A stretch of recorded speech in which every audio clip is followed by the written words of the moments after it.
Assalamualaikum warahmatullahi wabarakatuh. Salam jumpa di Langlang Channel Konsapa, konten serba ada. Silahkan subscribe, like, comment, and share. Terima kasih.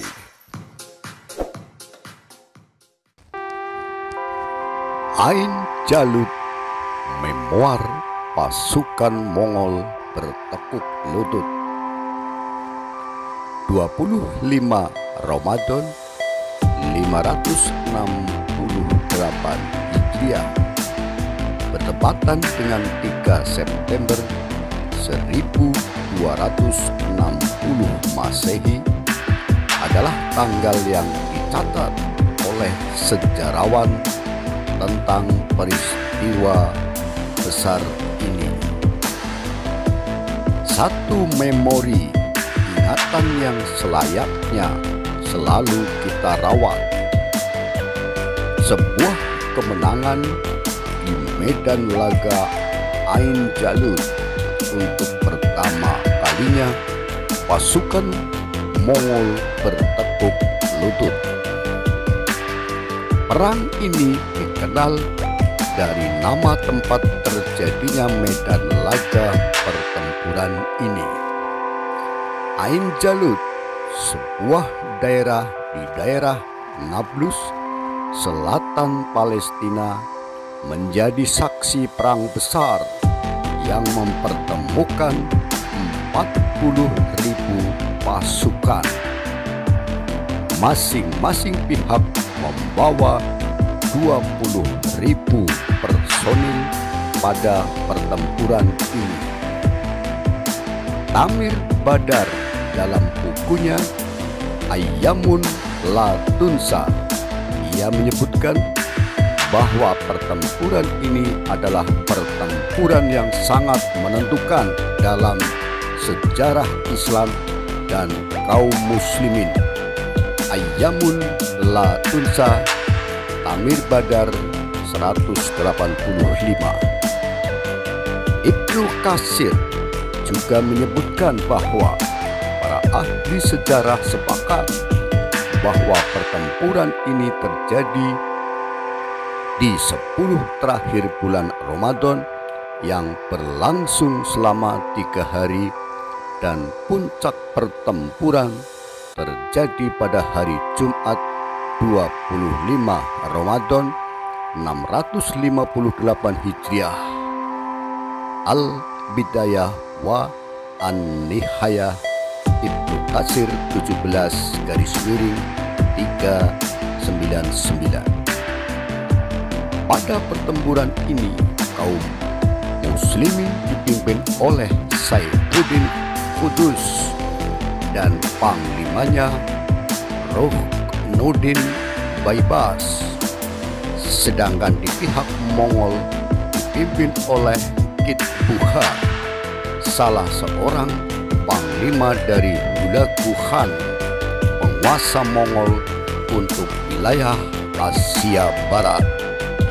Pertempuran Ain Jalut adalah kemenangan pertama bagi kaum muslimin setelah sebelumnya negeri-negeri kaum muslimin jatuh dalam hinanya kekalahan.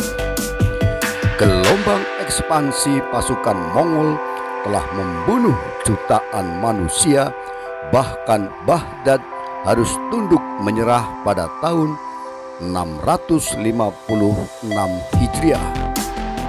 Sang Khalifah Al-Musta'sim Billah bahkan terbunuh pada hari di mana Baghdad diserbu 200.000 pasukan Mongol di bawah pimpinan Hulagu Khan. Keluarganya habis dipantai, sedangkan sisanya dijual sebagai budak. Sebuah memori pedih yang pernah berlaku dalam sejarah perjalanan kaum muslimin. Satu ingatan perih bahwa kelemahan, perpecahan, dan cinta dunia menjadi sebab runtuhnya rumah besar yang kita sebut khilafah. Pasca runtuhnya Baghdad, bahkan kekhilafahan kaum muslimin harus tertidur selama 3,5 tahun lamanya. Kedikdayaan kekhilafahan Abbasiyah selama kurang lebih 600 tahun roboh. Gelombang serangan bangsa Mongol atas dunia Islam membuat mental para pemimpin dan sultan runtuh. Merawat ingatan tahun 656 Hijriah. 2 tahun sebelumnya, di tahun 656 Hijriah, sebuah tahun yang kelam, hari-hari pada tahun itu begitu mencekam. Tahun di mana kematian begitu dekat, mengetuk setiap pintu rumah kaum muslimin. Langit Baghdad mungkin cerah, tapi tanahnya basah oleh darah, di mana jasad-jasad bergelimpangan tanpa kepala. Hulagu Khan berhasil menaklukkan banyak kerajaan dari wilayah-wilayah Asia Tengah hingga perbatasan Abbasiyah. Belum puas, ia melirik kekhilafahan Abbasiyah sebagai target selanjutnya.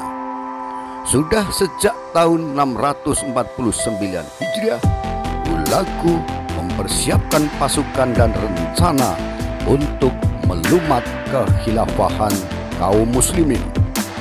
Lobi politik telah dilakukan dan strategi telah disiapkan.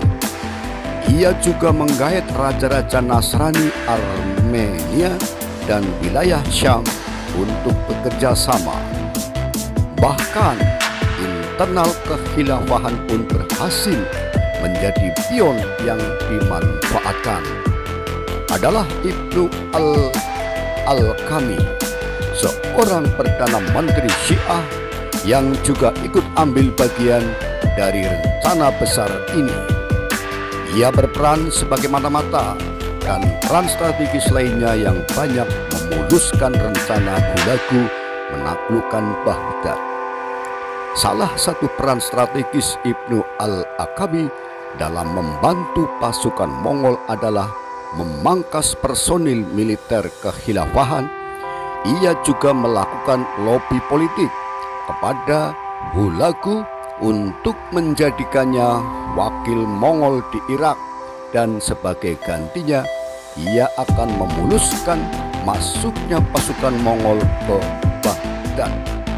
Tarikh Islami Muhammad bin Ahmad Ad-Dabi 48-3435. Serigala berbulu domba, itulah Ibnu Al-Alqami.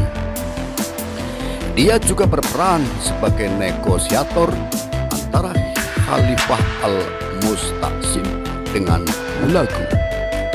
Dengan kelicikan dan kecerdikannya, ia berhasil menipu sang Khalifah untuk datang menghadap Hulagu dan membicarakan perjanjian damai tipu-tipu. Perang itu adalah tipu daya, begitu sabda Nabi.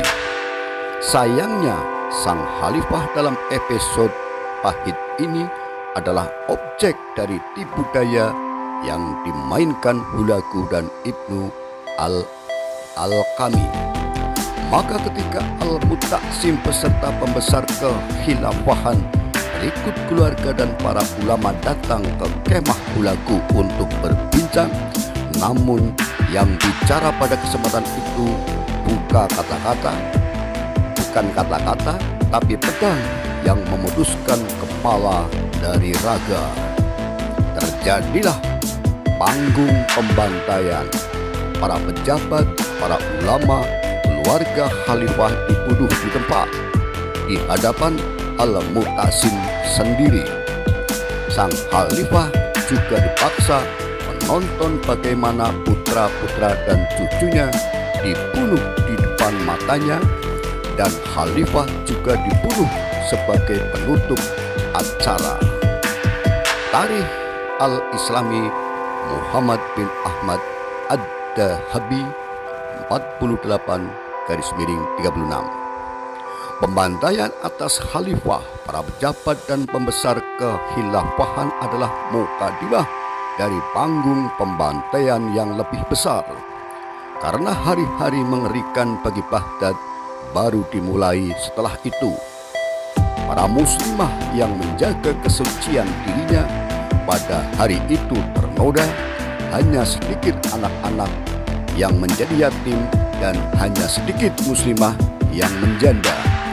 Karena pasukan Mongol tidak pilih kasih untuk membunuh, tidak ada batas minimal bagi mereka untuk sebuah kematian. Imam Suyuti menyebutkan bahwa panggung pembantaian dipentaskan selama 40 hari lamanya. Nyawa manusia bagai permainan. Hidup seseorang diputuskan pada pedagang-pedagang mereka, diputuskan pada pedang-pedang mereka. Siapa yang hidup dan siapa yang mati dipilih sesuai selera hati. Imam Ad-Dahabi berkomentar atas musibah naas tersebut. Ini adalah musibah yang belum pernah menimpa kaum muslimin. Sebuah gambaran betapa hari itu air mata dan pekik tangis pun tak sanggup lagi mengalir. Tarikh Al-Khulafa Jalaluddin As-Suyuti 369. Pertempuran Ain Jalut. Pasca jatuhnya Baghdad, hegemoni Mongol semakin meluas. Pedang-pedang mereka terus haus darah hingga merembet ke negeri-negeri lainnya. Kematian datang lebih cepat lewat ketakutan. Pamor pasukan Mongol membuat siapa saja bergidik ngeri. Setelah selesai dengan Baghdad, Hulagu melirik Syam sebagai target selanjutnya. Pada bulan Safar tahun 656 Hijriah atau bertepatan dengan 10 Februari 1258 Masehi, Hulagu dengan kekuatan 120.000 pasukan menuju Syam. Daerah demi daerah takluk, tanah mereka basah oleh darah karena sudah diketahui secara umum pasukan Mongol tidak pernah belas kasih atas wilayah yang mereka taklukkan, kecuali akan terjadi apa yang disebut panggung pembantaian. Tidak butuh waktu lama, cukup 1 bulan. Pada bulan Rabiul Awal, pasukan Mongol telah menguasai hampir seluruh Syam dan Aleppo, Damaskus hingga Gaza berhasil ditaklukkan. Sedangkan Mesir masih dalam intayat. Lihat Ayamun Latunza Tamir Badar 186. Sementara di Mesir yang ketika itu menjadi wilayah kekuasaan dinasti Mamalik, sedang kasak-kusuk mengetahui kabar bahwa pasukan Mongol telah berhasil menduduki sebagian besar wilayah Syam. Hanya soal waktu mereka sampai di tempat mereka. Musyawarah dibuka, keputusan tepat dan cepat harus segera diambil. Pada mulanya mereka ragu untuk maju menghadapi pasukan Mongol yang tentu kengerian akan pasukan tersebut telah sampai lebih dulu ke telinga mereka. Pada saat itulah Saifuddin Qutuz, pemimpin mereka, menyampaikan sesuatu yang membuat mereka malu dan bersedia berjihad bersamanya melawan pasukan Mongol. Wahai pemimpin kaum muslimin, selama ini kalian telah makan dari harta Baitul Mal, sedangkan sekarang kalian enggan berperang.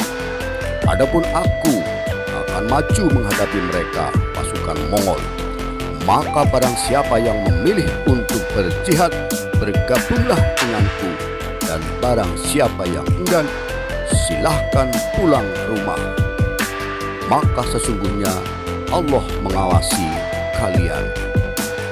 Maka para pembesar kerajaan sepakat menyambut pasukan Mongol di perbatasan Mesir, membuat front jihad jauh dari ibu kota negara. Maka berangkatlah pasukan yang kelak akan dicatat sejarah sebagai pasukan pertama yang mengalahkan pasukan Mongol. pasukan kaum muslimin kurang lebih berjumlah 20.000 mujahid yang ambil bagian dari misi mulia ini. Mereka dipimpin oleh Saifuddin Qudus sendiri dan panglimanya Ruknuddin Baibars menjemput pasukan Mongol di Ain Jalut. Masing-masing pasukan telah berhadapan. Gelanggang laga 40.000 pasukan dimulai. Denting pedang, pekik kematian menggema bersamaan dengan ringkik kuda. Ain Jalut menjadi saksi kecerdikan strategi Saifuddin Qudus dan Baibars pada perang ini. Pasukan Mongol dikirim menuju dua sisi tebing yang sempit hingga mereka terjepit. Pasukan yang telah disiapkan oleh Panglima Qudus segera melibas pasukan Mongol yang terdesak sulit. Hari itu 25 Ramadan, hari kemenangan berhasil diraih. Korban besar jatuh di pihak musuh, bahkan Panglima Mongol Katbuga terbunuh dan sisa-sisa pasukan lainnya tunggang langgang melarikan diri. Sisa-sisa pasukan Mongol terus diburu hingga mereka keluar dari Syam. Pada tanggal 27 Ramadan, Saifuddin Qudus memasuki kota Damaskus, mengamankan wilayah Syam, untuk kemudian Syam dan Mesir di bawah kekuasaan dinasti Mamalik. Sekian, wassalamualaikum warahmatullahi wabarakatuh.